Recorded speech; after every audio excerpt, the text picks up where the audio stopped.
Assalamualaikum warahmatullahi wabarakatuh. Dari jawab salamnya kayaknya udah pada buka puasa. Alhamdulillah. Innal hamdalillah nahmaduhu wa nasta'inuhu wa nastaghfiruhu wa nastahdihi wa natubu ilaihi wa na'udzu billahi min shururi anfusina wa min sayyiati a'malina. May yahdihillahu fala mudilla lahu wa may yudlil fala hadiya lahu. Asyhadu an la ilaha illallah wahdahu la syarika lah wa asyhadu anna Muhammadan abduhu wa rasuluh wa nabiyyuhu wa safiyyuhu wa khaliluhu wa habibuh. Ballaghar risalah wa addal amanah wa nasaha lil ummah wa jahada fi sabilillahi hatta atahu al-yaqin. Allahumma salli wa sallim wa barik wa azim ala nabiyyina al-karim Muhammad ibn Abdullah wa ala alihi al-athhar wa ashabihi al-akhyar wa atba'ihi al-abrar ya rabbal alamin. Amma ba'd. Para asatidz wal ustadzat, para hujaj, tokoh masyarakat, bil khusus seluruh pengurus Masjid Al-Ikhlas Janur Kuning, ketua divisi, imam, muadzin, merbot dan semuanya, pengurus majelis taklim, pengurus wilayah, bapak-bapak, ibu-ibu, abang-abang, adik-adik, jamaah salat isya dan tarawih yang mudah-mudahan senantiasa Allah berikan keberkahan. Mari kita bersyukur kepada Allah dengan mengucapkan lafaz alhamdulillahi rabbil alamin. Kita sudah diberikan kesempatan lebih dari 15 hari ya Pak ya, melaksanakan ibadah di bulan suci Ramadan. Semoga Allah terima puasa kita, qiyam kita, sujud kita, saum, ibadah, sedekah dan semua amal soleh kita. Amin ya rabbal alamin. Salawat dan salam kita sampaikan kepada Nabi Muhammad beserta keluarga, sahabat dan para pengikutnya hingga akhir zaman dengan mengucapkan lafaz Allahumma sholli ala Muhammad wa ala ali Muhammad. Dulu ada sahabat yang bertanya kepada Rasulullah SAW, ya Rasulullah, saya minta amalan dong. Kalau saya amalin, Allah cinta saya, manusia cinta saya. Dullani ala amalin idza amiltuhu ahabbani Allah wa ahabbani an-nas. Qal, kata Rasulullah, izhad fid dunya yuhibbukallah wazhad fima 'inda nas yuhibbukan nas. Zuhudlah atas apa yang ada di dunia ini, maka Allah akan mencintaimu. Zuhudlah atas apa yang dimiliki manusia, maka manusia akan mencintaimu. Ini hadis terdapat dalam kitab Arba'in yang ditulis oleh ulama abad ke-7 Imam Nawawi. Kitab yang hampir di seluruh pesantren, majelis-majelis ilmu dikaji, yang berisi mayoritas hadis sahih Bukhari Muslim. Jadi yang pertama kita ingin mengetahui Pak, ternyata kunci agar Allah cinta kita, manusia cinta kita adalah zuhud. Apa itu zuhud? Secara bahasa, zuhud itu artinya menghindari, meninggalkan, menolak sesuatu yang dianggap sepele, remeh. Kemudian secara syar'i, zuhud itu mengambil yang halal hanya sesuai kebutuhan saja. Itu zuhud. Artinya secara bahasa sangat erat kaitannya dengan logika, perspektif, cara pandang kita, timbangan kita antara dunia ataupun akhirat. Kalau seseorang memandang bahwa ya, akhirat itu lebih berat timbangannya, maka dia akan mudah zuhud. Tapi kalau cara pandangnya duniawi banget, itu akan sulit zuhud. Nah, bagaimana caranya agar orang memiliki cara pandang yang akhirat oriented? Iman. Hanya dengan iman. Lalu kalau kita cek ya, definisi secara syar'i, maka erat kaitannya dengan hakikat zuhud itu sendiri. Praktiknya, amalan hati. Jadi kalau kita bicara tentang zuhud, all about heart. Semua yang berkaitan dengan hati, soul, jiwa. Makanya masuk dalam pembahasan tazkiyatun nafs. Ya, sebutan lainnya tasawuf.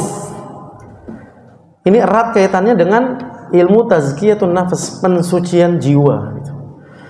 Nah, maka kita melihat bahwa orang-orang itu bukan berarti nggak mau ibadah atau nggak ngerti kewajiban dalam Islam, tapi kok banyak yang meninggalkan, banyak yang melalaikan, banyak yang justru kayak nggak ada orientasi akhirat, bukan karena nggak ngerti, nggak, bukan, tapi zuhudnya belum tertanam dalam hati. Nah, maka definisi secara bahasa ataupun secara syar'i harus dijaga. Ya, meninggalkan, menolak sesuatu yang dianggap remeh. Maka timbangan kita harus jelas, Pak. Akhirat dunia harus jelas. Ya, jangan sampai misalnya ya, semaraknya Idul Fitri kalah dengan semaraknya 17-an. Kira-kira begitulah yang paling gampang. Ya, contoh. Maka bagaimana caranya zuhud? Yang pertama, fokus akhirat. Akhirat. Apapun amal kita, profesi kita, kegiatan kita akhirat oriented. Dan fokus hisab. Hasibu qabla an tuhasabu, kata Umar Ibn Khattab. Hisablah diri kalian sebelum nanti dapat giliran real hisab di akhirat.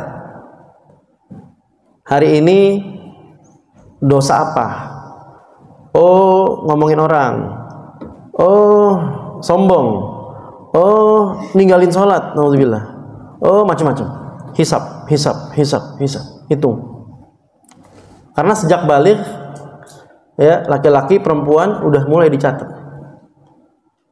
Kamu umur berapa? 14. Udah balik belum? Udah dicatat amalnya. Bapak-bapak mau dikata, bapaknya bilang ini mah anak bayi saya, mau dikata bayi kayak Pak, udah balik, udah mimpi junub, mimpi basah, dicatat amalnya. Makanya dalam pandangan Islamic parenting itu sebetulnya nggak ada istilah remaja, langsung syabab, pemuda, anak-anak pemuda langsung, karena udah dicatat. Mau dikata bahasa kitanya ABG, tapi udah catatan amalnya berjalan, udah sama. Nasibnya kayak bapak-bapak yang 60 tahun gitu. Sholat dicatat sebagai pahala, ninggalin dosa gitu. Nah, fokus hisab, fokus akhirat. Yang kedua, menganggap bahwa dunia ini memang sifatnya melalaikan. I'lamu annamal hayatud dunya la'ibu wa lahu wa zinah. Ketahuilah bahwa dunia itu la'ib, lahu, permainan, senda gurau, melalaikan, perhiasan semata gitu. Yakin itu baru mudah zuhud. Tapi kalau dianggap dunia selamanya, ya, hidup 1000 tahun, ya, maka susah zuhud. Tapi kalau yakin bahwa a'maru ummati ma baina sittin wa sab'in, umurnya umatku, kata Rasulullah, antara 60-70. Bapak-bapak haji yang udah lewat 70 jangan tersinggung. Saya nggak nyindir. Alhamdulillah dapat bonus banyak Pak Haji ya. Mohon maaf nih Pak Haji. Bonus itu, alhamdulillah. Ya. Tapi kan pada umumnya 60-70 gitu. Sedikit aja, sebentar aja Pak. Maka, oh iya, barusan lulus SD, SMP, SMA. Perasaan kemarin baru lulusan, zaman dulu coret-coretan, sekarang udah pensiun. Kan nggak kerasa, bener nggak Pak? Jadi yakini bahwa dunia itu sifatnya permainan aja gitu. Nah, jadi orang kaya, jadi pejabat, bentar aja, senda gurau. Abis itu selesai. Jabatan berapa lama? Gitu kan? Kekayaan berapa lama? Yang ketiga, meyakini bahwa dunia itu sifatnya hina, ya, tidak berharga, kecuali ya digunakan, dikreasikan untuk meraih ridho Allah. Bal tu'sirunal hayatad dunya wal akhiratu khairu wa abqa. Orang-orang kafir itu sibuk ya meraih dunia, kejar-kejar dunia. Padahal akhirat lebih baik dan lebih kekal.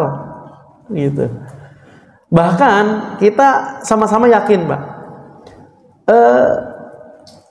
Wafatnya orang-orang terdahulu dengan hidupnya jauh lebih lama orang yang sudah wafatnya gitu. Ya, Rasul dan para sahabat. Sejak kapan hidup, berapa lama wafat? Hidupnya berapa lama, wafatnya berapa lama? Lebih lama wafatnya. Artinya memang hidup di dunia sebentar aja, Pak. Ya, maka penting untuk kita kemudian menanamkan ke diri sendiri, anak cucu kita, akidahnya harus kuat. Akhirat itu lebih baik dan lebih kekal. Rasulullah SAW pernah jalan di pasar, melihat para sahabatnya udah sibuk banget nih dagang ya, ngebenahin tokonya, kiosnya, macam-macam, warungnya. Wah, ini sibuk banget nih urusan dunia. Lalu menjumpai bangkai kambing conge gitu ya. Ditariklah itu telinganya sama Rasulullah. Para sahabat, 1 dirham. Siapa yang mau? Kata para sahabat, siapa yang mau Rasul? Bangke. Ya, kambing conge. Enggak. Nah, enggak ada yang mau nih, 1 dirham, kata Rasulullah. Enggak ada yang mau. Buat apaan katanya? Kata Rasulullah, wallahi dunia lebih hina daripada bangkainya kambing conge ini. Gitu. Nah, yakini dulu ya, yakini bahwa dunia itu seperti itu sifatnya. Kalau tidak dimanfaatkan untuk keridhaan, cari ridho Allah, cari amal soleh, cari jariah. Selain itu sifatnya seperti yang Rasulullah sebutkan. Wah, ini mah kalau begini urusannya besok saya resign kerja dah, kata Pak Unga. Saya dari BMS gitu. PT BMS saya resign. Pak Direktur, kenapa? Mau zuhud. Waduh. Kacau dunia persilatan ini. Bukan begitu juga. Nah, ini masuk zuhud yang keliru. Bagaimana yang keliru? Tidak sama sekali menikmati kenikmatan yang Allah berikan. Jadi definisinya itu mengambil yang halal hanya sebatas kebutuhan. Tapi kalau tidak mengambil sama sekali padahal Allah halalkan, itu salah juga. Jadi tidak serta-merta orang yang pakai gamis bagus, pakai sorban, pakai peci, sarung BHS, ada nggak sini? Ada. Terus dibilang nggak zuhud? Nggak. Tergantung hati. Ada juga, mohon maaf, yang biasa-biasa aja pakaiannya, tapi hatinya dunia banget. Pengen dipuji manusia, oh saya mau orang zuhud, ya zuhud pengen dianggap, kan gitu kan? Nah, jadi nggak serta-merta tampilan gitu. Allah itu ngeliat hatinya. Jadi kemudian kalau besok resign karena kultum zuhud yang nggak sampai 20 menit, ini salah kaprah nih. Ya. Pak, kenapa jual mobil Pak? Zuhud. Nah terus naik apaan nanti kalau pulang kampung? Jalan kaki. Kok zuhud? Ya Allah. Nggak gitu juga kali gitu. Ya, pakai ya mobil apapun, mau dikata mobilnya 80 juta, 800 juta, 8 miliar, yang penting nggak nyangkol di hati. Kan begitu Pak. Kadang-kadang ada orang menganggap bahwa yang pakaiannya bagus, sholat, mentereng banget nih sholat, wanginya udah kayak orang mau kondangan 10 meter kecium, gitu kan. Ini nggak zuhud nih orang nih, glamor terlalu. Belum tentu Pak. Ada Syekh siapa? Rahimuddin kalau nggak saya, Malaysia. Yang di Mekah juga ada Al-Banjari kalau nggak salah. Saya lupa namanya. Itu nyentrik banget, pakaiannya udah 60 tahunan, nyentrik. Satu hari Ustadz Abdul Somad waktu itu saat kami umroh akbar bersama beliau, kunjungan, sowan, diledekin sama beliau, sama Syekh Banjari saya kalau nggak salah. Ustadz, yang nyentrik dong pakaiannya, masih muda, yang gagah, pakai jas yang ngeker gitu, olahraga yang banyak, makan yang banyak. Kalau luas kan kurus gitu kan. Islam harus tampil kokoh, harus tampil kuat, izzah. Jangan sampai karena kita melihat seseorang berpakaian compang-camping seperti dulu pada zaman Abbasiyah, salah kaprah tentang zuhud, pakaian compang-camping, bolong-bolong dianggap zuhud, padahal enggak. Orang lihatnya, nih Islam gembel amat. Nah, kan jadi jatuh pandangannya orang terhadap Islam. Harusnya Islam itu tampil kokoh, kuat. Kalau ada rezeki beli gamis yang bagus, beli. Yang penting jangan nyangkol di hati. Nah, itu zuhud. Ya. Tapi kalau punya rezeki bisa beli gamis yang bagus untuk sholat, khudzu zinatakum inda kulli masjid, diperintahin kita berhias Pak. Bukan cuma pakaian yang bagus, khudzu zina. Zina itu berhias. Ya, perhiasan kita mau pakai jas, mau pakai sorban, mau pakai peci yang cakep, ya silakan Pak. Yang penting hatinya nggak nyangkol ke pakaian, nggak nyangkol ke sorban, nggak nyangkol ke pandangan manusia, nyantai aja. Nah, makanya selanjutnya ciri ya orang yang zuhud itu mau dipuji, mau dicaci nggak ngaruh. Zuhud. Pak, keren banget nih gamisnya, biasa aja, alhamdulillah. Masya Allah, tabarakallah, udah selesai. Ya. Pak, wih kayaknya jasnya keren, 3 juta. Jahit custom, ya elah, nggak penting juga kali Pak. Jas yang 200.000 juga bisa buat sholat kan gitu. Zuhud, hati, amalan hati. Kata Imam Ahmad bin Hambal ada 3 tingkatan zuhud. Yang pertama, zuhudul awam, zuhudnya orang awam. Meninggalkan, menolak, menjauhi yang memang diharamkan. Normal pada umumnya. Logika orang-orang awam sekalipun, walaupun nggak terlalu kenal-kenal agama, itu normalnya yang haram-haram ya dijauhin wajar. Yang kedua, zuhdul khawas, kata Imam Ahmad bin Hambal. Zuhudnya orang-orang yang lebih khusus. Meninggalkan sesuatu yang halal tapi berlebihan. Yang tadi. Ya. Bisa beli mobil 1 miliar, tapi secara fungsional yang 200 juta aja cukup, yang 100 juta cukup, bisa jalan. Ya udahlah, ngapain 1 miliar kalau bisa jalan 200 juta. Yang selebihnya 800 jutanya bikin pesantren kan begitu. Gitu. Kemudian handphone, gonta-ganti, setiap ada model baru ganti, nggak mesti juga. Bisa telepon, bisa WhatsApp, ya. Berjalan semua pekerjaan jadi. 20 juta sama 2 juta jalan, 2 juta. 18 jutanya buat apa? Buat bukber di Masjid Al-Ikhlas. Ya, gitu. Sebulan bisa itu ke cover. Itu zuhdul khawas kata Imam Ahmad. Meninggalkan yang halal tapi berlebihan. Yang ketiga, zuhdul arifin. Zuhudnya orang-orang al-arif billah yang memahami Islam secara kafah. Meninggalkan sesuatu apapun itu yang melalaikan dirinya dari zikrullah. Apapun yang melalaikan dirinya dari mengingat Allah ditinggalin. Ini the next level gitu of zuhud. Bapak-bapak, abang-abang, ibu-ibu yang dirahmati Allah Subhanahu wa taala, kalau kita sudah ngebungkus ya, kita bungkus nih zuhud, pahami, amalkan, bismillah, tahapan demi tahapan, maka akan dapat apa? Ahabbani Allah, kata Rasulullah, yuhibbukallah. Maka dapat cintanya Allah. Zuhud terhadap apapun yang di dunia, ya. Wih, mantep banget nih tripod. Biasa aja. Ya, beli aja, tapi nggak yang ngiler. Wih, merek ini bagus loh. Ini apa sih? Takara ya? Takara ada tuh tipenya yang begini. Oh ya, biasa aja, ya, bisa dipakai. Nah, udah beli aja gitu. Tapi jangan ngiler banget, biasa aja gitu. Ya. Kemudian kalau mau dicintain Allah, maka yang dimiliki manusia biasa aja juga. Kayaknya bapak ini pecinya dari Makassar nih. Aku nanya habis tarawih, Pak, itu Makassar ya Pak ya? Iya. Lihat yang di ujung. Itu kayaknya Bukit Tinggi tuh pecinya tuh. Enggak ya lah. Semua punya orang dikepoin gitu. Itu jadi nggak dapat zuhudnya. Biasa aja. Bagus. Alhamdulillah, masya Allah nih bagus pakaiannya. Mau menghadap Allah, memenuhi panggilan Allah. Ya, jadi biasa aja gitu. Maka manusia akan cinta. Tapi kalau justru setiap apa yang dimiliki manusia kita ngiler, sebaliknya tuh. Ngileran itu dikit-dikit apa? Dikit-dikit pengen, dikit-dikit mau, dikit-dikit lama-lama minjem, gitu kan. Pokoknya mau apapun pengennya diturutin. Itu orang lama-lama gedek. Pak, boleh juga nih kita pakai. Coba pakai peci, minjem. Yang penting keturutan terus urusan dunia, punya orang. Orang nggak suka. Tapi kalau Allah suka, diminta kita makin dicintai Allah. Tapi kalau ke manusia makin nggak disukain. Wallahu a'lam bishawab. Semoga bermanfaat.